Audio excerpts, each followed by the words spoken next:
हाँ जी, I hope बेटा ये पिछली वाली स्लाइड आपको अच्छी तरह समझ आ गई।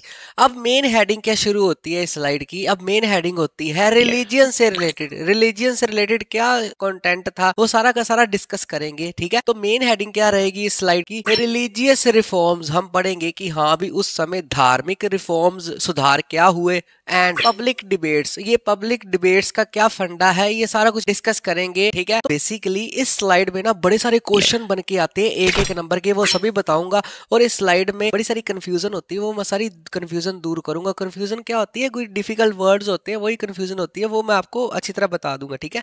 मैं पहले बता देता हूँ, ये पार्ट ए है, मतलब जो religious reforms and public debate है ना उसका पार्ट ए है, और अगली स्लाइड में पार्ट बी में खत्म हो जाएगा ये सारा कॉन्सेप्ट। इसके बाद आपको एग्जामिनेशन में कोई क्वेश्चन देखने को नहीं मिलेगा, ठीक है।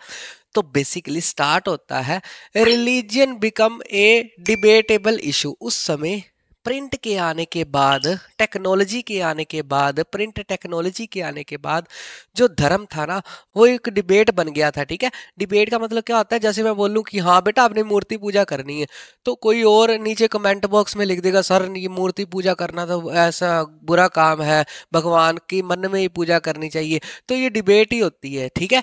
इससे क्या होता है, आपके और मेरे विचार हो सकता है ना मिले, तो इसको क्या बोलते हैं, हमारे विचार नहीं मिलते और डिबेट शुरू होगी हमारे बीच, ठीक है। कुछ ऐसा ही डिस्कस करेंगे, ठीक है। आई होप ये वाला कॉन्सेप्ट आपको अच्छे से समझ आ गया। अगली बात, वेरियस इंटरप्रिटेशंस। अब धर्म को लेके अलग अलग लोगों की इंटरप्रिटेशन बन गई थी अलग अलग। इंटरप्रिटेशन का मतलब क्या होता है, मेरा मानना कुछ और है धर्म से रिलेटेड, आपका मानना कुछ और होएगा, तो हमारे जो विचार नहीं मिलते, हमारी अलग अलग इंटरप्रिटेशन है, अलग अलग सोच है, अलग अलग थिंकिंग है, उसको बोलते हैं, ठीक है। तो कौन कौन से दो समाज में ग्रुप बन गए थे जिनकी सोच आपस में मिलती नहीं थी, there are different interpretations of different different peoples, ठीक है।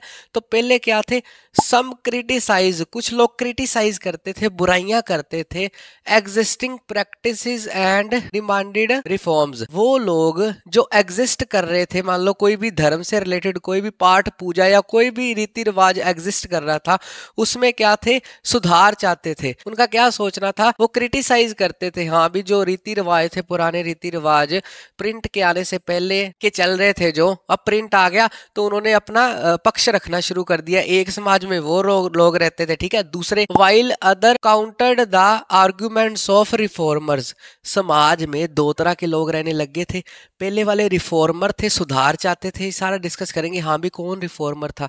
दूसरे वाले क्या करते थे, जो रिफॉर्मर सुझाव देते थे उसको काउंटर करते थे, मतलब उनको आगे आर्गुमेंट देते थे, हाँ भाई तुम लोग कल के आए हो, तुम लोग, हम लोग कब के पंडित बैठे हैं, हमारे रीति रिवाजों में क्या सुधार करना चाहते हो।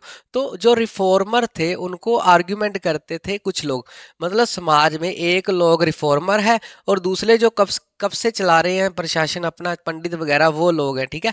आई होप ये वेरियस इंटरप्रिटेशन वाला कॉन्सेप्ट आपको अच्छी तरह समझ आ गया। अगली बात, अब प्रिंट के आने से, प्रिंट के आने से ना, अब प्रिंट के आने से मतलब बुक्स छप गई, प्रिंट मीडिया के आने से traits, newspaper, books spread new ideas. अब जैसे ही प्रिंट आया तो उसने क्या किया, नए नए आइडियाज को स्प्रेड कर दिया। अब प्रिंट मतलब सोशल मीडिया, ठीक है। अब सोशल मीडिया में सबको आजादी होती है ना, फेसबुक पे कहीं भी लाइव हो जाओ, ठीक है, यूट्यूब पे वीडियो डाल दो, मिलियंस ऑफ व्यूज हो जाते हैं। तो वैसे ही उस समय ये प्रिंट बुक्स ही थी उस समय की सोशल मीडिया, ठीक है। तो उन्होंने क्या किया, एक तो स्प्रेड न्यू आइडिया स्प्रेड कर दिए, एंड शेप्ड पब्लिक ओपिनियन। जो पब्लिक की ओपिनियन थी, पब्लिक के विचार थे, उनको शेप दी, ठीक है। आई होप यहाँ तक आपको अच्छी तरह समझ आ गया। उसके बाद समाज में ना, अब मान लो जैसे मैंने पहले बात की थी कि मैं बोल दूं आपको मूर्ति पूजा करनी है, आप बोलो नहीं नहीं सर मूर्ति पूजा तो नहीं करनी चाहिए, मन में ही भगवान की पूजा करनी चाहिए। तो हमारे जो ओपिनियन है क्लैश हो गए ना, आपस में टकरा गए, मिलते नहीं है। तो उस समय क्लैशेस ऑफ ओपिनियन, बहुत सारे ग्रुप्स के समाज में बड़े सारे जो लोग थे उनके ओपिनियन, विचार, उनकी थिंकिंग बड़ी क्लैश होने लग गई। वो कौन से थे ये डिस्कस करेंगे।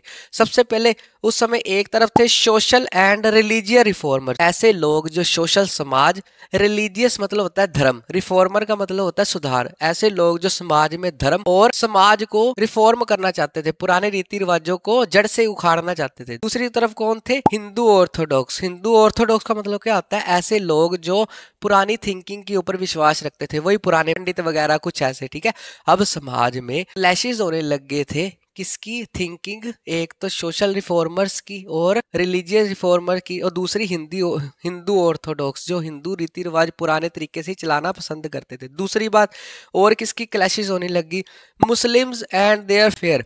अब मुस्लिम्स एंड उनका फेयर, अब मुस्लिम और उनका फेयर क्या था ये भी डिस्कस करेंगे, ठीक है। अब जैसे मैंने बोला ना सोशल एंड रिलीजियस रिफॉर्मर, इसमें भी नाम आएगा एक बंदे का जिसने रिफॉर्म किए थे या रिफॉर्म करना चाहता था, ठीक है। हिंदू ऑर्थोडॉक्स की थिंकिंग भी आएगी, ठीक है।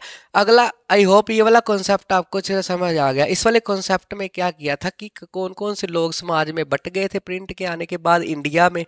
अब जो मैं वर्ड बता रहा हूँ आपको क्लैशेस हो गए, ठीक है, इंटरप्रिटेशन हो गया, इसको ध्यान से नोट करना है, ठीक है। अगला वर्ड है कंट्रोवर्सीज, इसके बारे में बता। कंट्रोवर्सीज ओवर, अब कंट्रोवर्सीज मतलब जैसे मैंने एक टॉपिक बोल दिया, हाँ मूर्ति पूजा, उसके ऊपर बहुत सारी कंट्रोवर्सी होगी, बहुत सारी डिबेट होनी शुरू होगी, ठीक है। तो किसके ऊपर डिबेट्स होने लगी, ठीक है, idolatry, brahmical, priesthood, monotheism, widow immolation. ये क्या बोल दिया, हाँ भी इतने भारी भरकम वर्ड इंग्लिश के कुछ नहीं है, ठीक है, एक एक करके हम डिस्कस करते हैं। आइडोलेट्री का मतलब क्या होता है, मूर्ति पूजा के ऊपर कंट्रोवर्सीज होनी लग गई। कुछ लोग कहते थे मूर्ति पूजा होनी चाहिए, कुछ लोग कहते थे मूर्ति पूजा नहीं होनी चाहिए, ठीक है। ब्राह्मिकल प्रीस्टहुड का मतलब क्या होता है, कुछ लोगों का मानना था कि हाँ भी ब्राह्मण के लोग ही पादरी मतलब पंडित वगैरह बन सकते हैं। कुछ लोग का मानना था सभी सेम है, सभी को भगवान ने बनाया, कोई भी प्रीस्टहुड बन सकता है, कोई भी इसकी उपाधि ले सकता है, ठीक है। अगला मोनोथिज्म, इसका मतलब होता है एक ही भगवान में विश्वास करने वाले। कुछ लोग का मानना था हाँ भी एक ही भगवान होता है, कुछ लोगों का मानना था कि काफी भगवान होते हैं, ठीक है।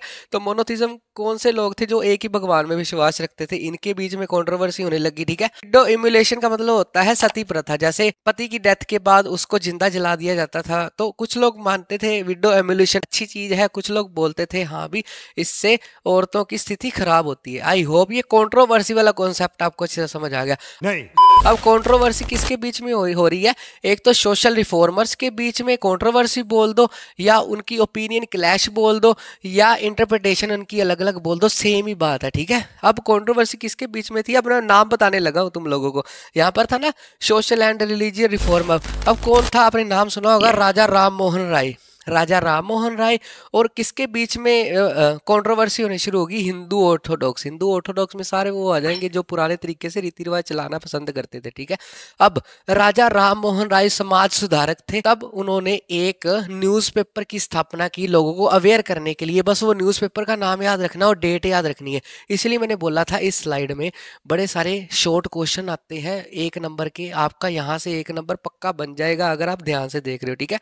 तो कौन सा न्यूज़पेपर था, संबंध कौमुदी, ठीक है। अजीब सा नाम है, बस आपने ऐसे ही याद रखना है, इसको याद रख लो, संबंध बना के रखना है ऐसे कुछ, ठीक है, क्योंकि ऐसी साउंड आ रही है। कब स्टार्ट किया था, 1821 को संबंध कौमुदी न्यूज़पेपर स्टार्ट किया, ठीक है। उसने राजा राम मोहन राय ने किसके लिए, अवेयर करने के लिए लोगों को इन सारी चीजों के खिलाफ, ठीक है। दूसरी बात, जो हिंदू ऑर्थोडॉक्स थे, जो हिंदू पुराने रीति रिवाजों को चलाने में पसंद करते थे, जैसे चल रहा है वैसे ही चलने देना चाहते थे, वो उन्होंने क्या किया, उन्होंने कौन सा न्यूज़पेपर स्टार्ट किया, समाचार चंद्रिका, ठीक है। समाचार चंद्रिका कुछ 2-3 बार प्रैक्टिस करोगे ना, 2-3 बार की, मैं तो हजारों बार ही कर लेता था मेरे टाइम में, तो आपको एज इट इज याद हो जाएगा, ठीक है। अब इसका एम क्या था हिंदू ऑर्थोडॉक्स का, to oppose his idea, his मतलब राजा राम मोहन राय। अब समाज में समाज सुधारक का नाम भी आ गया और हिंदू ऑर्थोडॉक्स में कोई नाम नहीं आएगा, सारे इसमें जो पुराने रीति रिवाजों के हिसाब से चल रहे थे। अब बहुत सारे न्यूज़पेपर चल गए, बहुत सारे न्यूज़पेपर प्रिंट आने लग गए जो लोगों को अवेयर करते थे, उसमें से कुछ की नाम याद रखने पड़ेंगे, ठीक है। तब अगले साल ही जैसे 1821, अगले साल डेट कौन है, 1822 में 2 पर्शियन न्यूज़पेपर भी स्टार्ट हुए, जिसका नाम क्या था पहले का, जामे जहान नामा पर्शियन न्यूज़पेपर का नाम है भाई, एज इट इज याद रखना पड़ेगा। दूसरा शमशूल अकबर, क्या है, Shamsul Akbar, as it is ही नाम याद रखने पड़ेंगे। कब स्टार्ट हुए थे, 1822 को। इसको याद रखने का तरीका 2 है ना, तो 2 न्यूज़पेपर है, लास्ट में भी 2 वर्ड 2 ही है, 1822, ठीक है।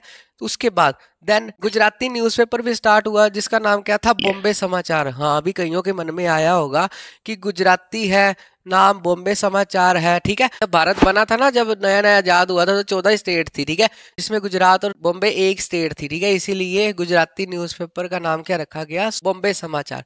आई होप ये वाली स्लाइड यहाँ तक आपको अच्छी तरह समझ आ गई। अगली स्लाइड में जो पार्ट बी रहेगा किसका, religion reform and public debate में, उससे बाहर आपको कोई क्वेश्चन नहीं मिलेगा, ठीक है। उसमें हम क्या करेंगे, जैसे मैंने बताया ना, हिंदू में सोशल रिफॉर्मर और हिंदू ऑर्थोडॉक्स। अगली स्लाइड में हम डिस्कस करेंगे भाई जो मुस्लिम और Muslim their fair. Full chapter tricks के साथ देखने के लिए डिस्क्रिप्शन बॉक्स में लिंक पे क्लिक करें